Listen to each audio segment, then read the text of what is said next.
अस्सलाम वालेकुम। उम्मीद करती हूँ कि आप सब खैरियत से होंगे। आज की जो हमारी मॉडल हैं उन पर हमने वलीमा ब्राइडल लुक क्रिएट किया है। तो सबसे पहले हम अपनी बेस से स्टार्ट करेंगे। जो मैंने बेस बनाई है वो 45 और काशीज़ की लिक्विड बेस के साथ बेस बनाई है। अच्छा, बेस बनाने से पहले मैं आपके साथ एक दो टिप्स शेयर करूँगी कि जब भी आपने बेस बनानी है उसको स्पंज के साथ टैप टैप करके ब्लेंड करना है, ना कि रगड़ रगड़। क्योंकि मैंने काफ़ी दफ़ा देखा है कि लोग कुछ बेस जब ब्लेंड करते हैं तो उसको टैप टैप नहीं करते, वो उसको रगड़ते हैं। तो अगर आप रगड़ेंगे, एक तो आपके क्लाइंट को भी पेन होगा और दूसरा आपकी बेस अच्छे से एडजस्ट नहीं होगी। इसलिए जब भी आपने बेस ब्लेंड करनी है तो उसको टैप टैप करके ब्लेंड करना है। और सेकंड, आपने अपने क्लाइंट का फेस देख लेना है, क्योंकि कुछ लोग ऐसे होते हैं जो लाफ लाइन उनकी बहुत ज़्यादा पड़ जाती हैं। किसी को रिंकल्स होते हैं, किसी को फोरहेड पे रिंकल्स हो जाते हैं, किसी की अंडर आइज़ है। तो आपने कोशिश यही करनी है कि फोरहेड पे, अंडर आई पे और लाफ लाइंस के ऊपर अच्छे से टैप टैप करके बेस ब्लेंड कर देनी है। इसी के साथ जब आपने पाउडर लगाना है उसकी भी टैपिंग इसी तरह करनी है कि आपकी बेस क्रैक ना करे। उसके बाद जब हमने थर्ड चीज़ की है वो है आईब्रो सेटिंग। आईब्रो सेटिंग करते हुए बहुत एहतियात से उसकी सेटिंग करनी पड़ती है, ताकि कोई आईब्रो कहीं ऊंची ना हो जाए, कहीं से लंबी ना हो जाए। तो आपने जब भी आईब्रो को बनाना है उसको ध्यान से देखना है और फिर उसको शेप देनी है। उसके बाद हमने इनके ऊपर सिल्वर इंटरफेरेंस यूज़ किया है और ब्राउन कॉर्नर्स बनाए हैं। वलीमे के मेकअप ज़्यादातर सॉफ्ट मेकअप ही होता है, तो आपने कोशिश करनी है कि उसको सॉफ्ट में ही रखें। और सिल्वर, अगर आपके ड्रेस के अंदर सिल्वर है तो उसको सिल्वर इंटरफेरेंस के साथ पहले पूरी आई पे कवर दें।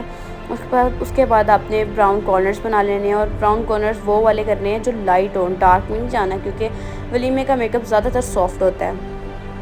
उसके बाद आपके लिए ऑप्शन है कि आपने ब्लैक कॉर्नर थोड़े से देने हैं, ठीक नहीं देने तब भी आपकी अपनी चॉइस है, क्योंकि वो ज़्यादातर क्लाइंट पे डिपेंड करता है। कुछ लोग कहते हैं कि हमें डार्क मेकअप चाहिए, हैवी मेकअप चाहिए, और कुछ कहते हैं सॉफ्ट मेकअप चाहिए।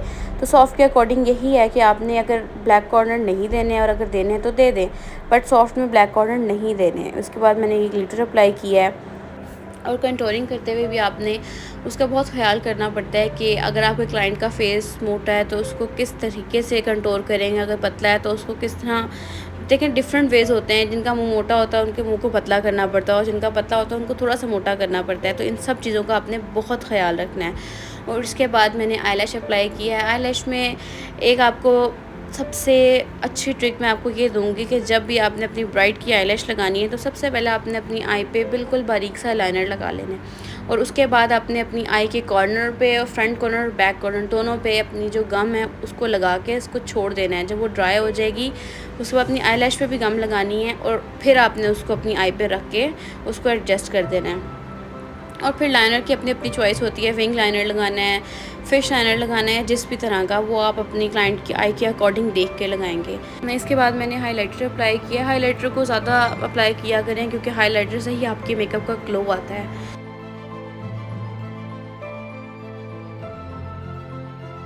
मेकअप में यही छोटी छोटी बेसिक चीज़ें होती हैं जिनको आपको बहुत ख़याल करना पड़ता है कि किसी चीज़ की कहीं कोई एडजस्टमेंट ख़राब ना हो जाए या कुछ भी इस तरह का। तो उसके साथ जैसे जैसे आप प्रैक्टिस करते जाते हैं वैसे वैसे आपका मेकअप भी अच्छा होता जाता है। जैसे कहते हैं ना, प्रैक्टिस मेक्स मैन परफेक्ट। तो यही चीज़ है कि आप जितनी प्रैक्टिस करेंगे, जितना आपके हाथ से निकलेगा, उतना आपका मेकअप अच्छा होता जाएगा।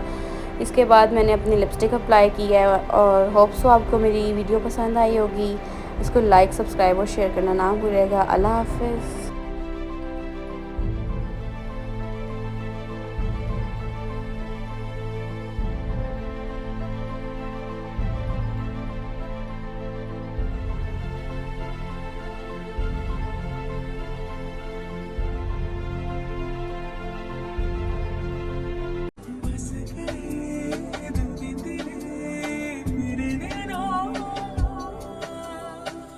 देखो मिल गए हो तो फिर से ना कहीं खो जाना,